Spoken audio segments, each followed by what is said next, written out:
Hello, Urbana. My name is Tom Lin, and I have the greatest job in the world to direct this Urbana conference.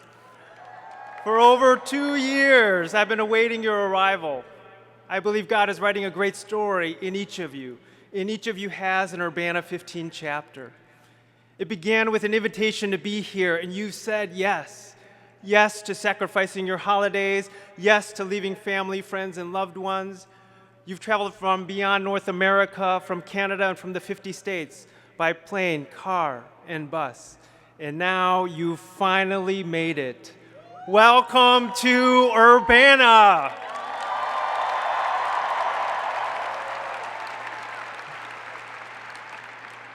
Our theme this week is, what story will you tell? It's about Christ our King and the story of his life, death, resurrection, and Great Commission. It's a beautiful story, which we'll see in our daily Bible studies in Matthew. It's a story to be lived out through our vocations and our relationships.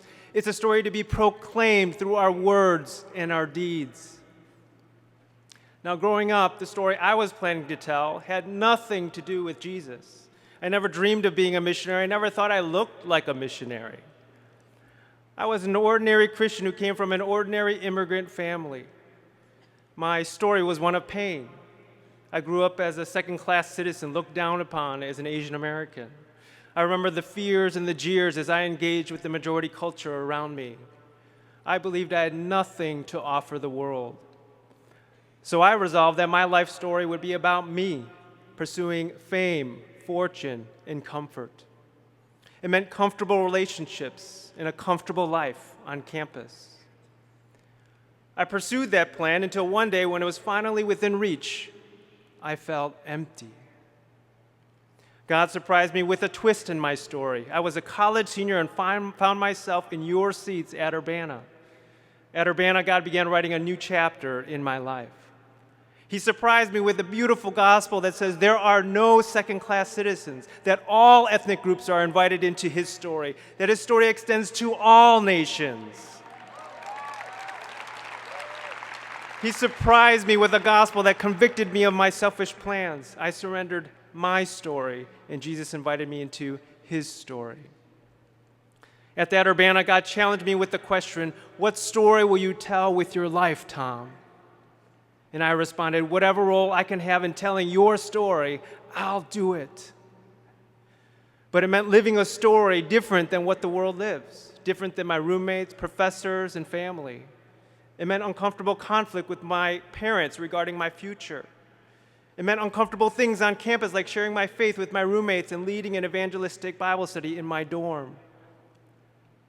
Brothers and sisters, there are hundreds of ways you can spend your life.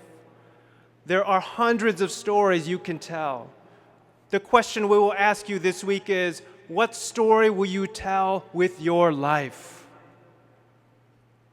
As a student, I spent my summers telling the gospel story. My first summer, I joined InterVarsity's Chicago Urban program, living in the inner city, learning from churches and friends that were from different socioeconomic backgrounds. And God opened my eyes to injustice. God opened my eyes to youth who carried pain and second-class status. God opened my eyes to how much Jesus loved the community. Those 6 weeks didn't change the community much. Those 6 weeks changed my life. Another summer, God invited me to a very different place halfway around the world, a place where I didn't know the language or culture, a place with virtually no Christians, Mongolia. I was part of a program which paired American students up with Mongolian students, and God opened my eyes to the beauty of cross-cultural friendship as we lived together, ate together, and played together. God opened my eyes to the injustice of a people group without access to the scriptures. While in Mongolia, I met a businessman named Inkbader who would go out to the countryside to tell the great story of Jesus.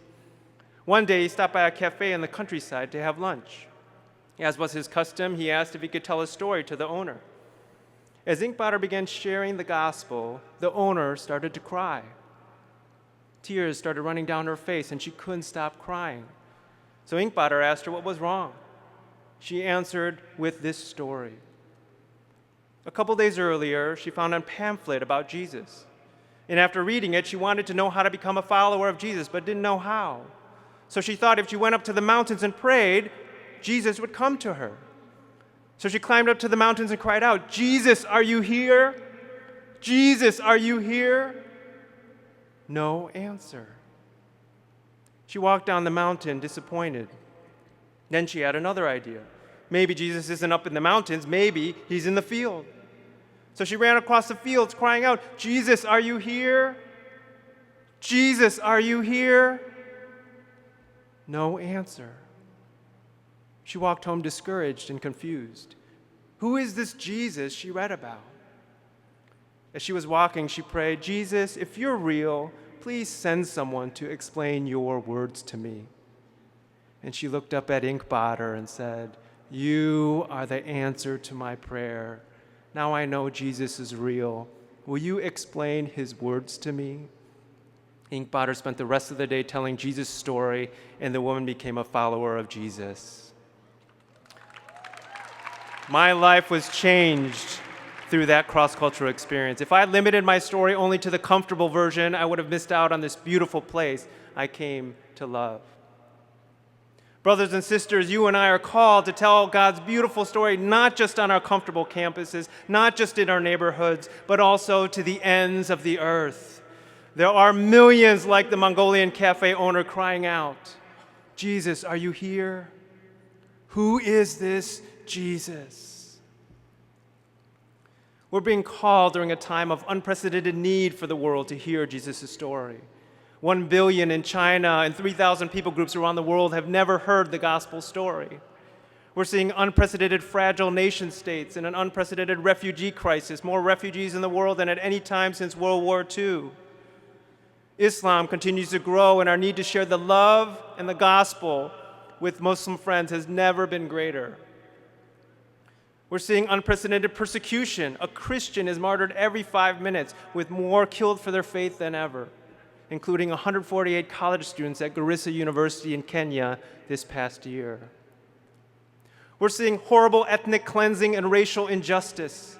Just 12 miles from this stadium in the city of Ferguson, we saw the shooting and death of Michael Brown, an 18-year-old unarmed black man, which catalyzed a global movement for justice. We live in a time of unprecedented need.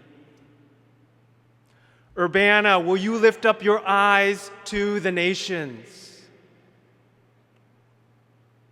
Will you stand in solidarity with those who are crying out in the world for your help? Will you address the slaughter of Christians abroad? Will you rise up and address systemic injustice here in North America? In the midst of great darkness, will you go and bring the light of our gospel story? This week at Urbana, I'm expectant that God will meet us and write our stories. As we begin, I want to encourage you to do 2 things. The first is listen.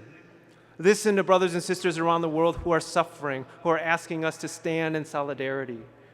Listen to the hundreds of missionaries in the exhibit hall and in the afternoon seminars. Hear their stories and their opportunities. And most importantly, listen to God's voice this week. Join the prayer rooms in the afternoons and ask the Lord, what is my role in your mission? And then obey his answer. Second, after listening, do something. Go and tell God's story through a diversity of vocations. Go serve in academia to bring thought leadership to educational systems, to change the plight of black men in America and Christian women in Iran. Go serve in the international marketplace, demonstrating integrity in business to bring the unreached closer to Jesus. Go serve in the forgotten areas of the world, providing health care to those in the margins, or providing Bible translation to those who don't have access. Go and serve the church around the world that is hurting. Go because of solidarity, because you're part of a bigger family, God's global family. Pray and protest on behalf of this family. Do something. Brothers and sisters, what story will you tell with your lives? Let's make God's story known among the nations.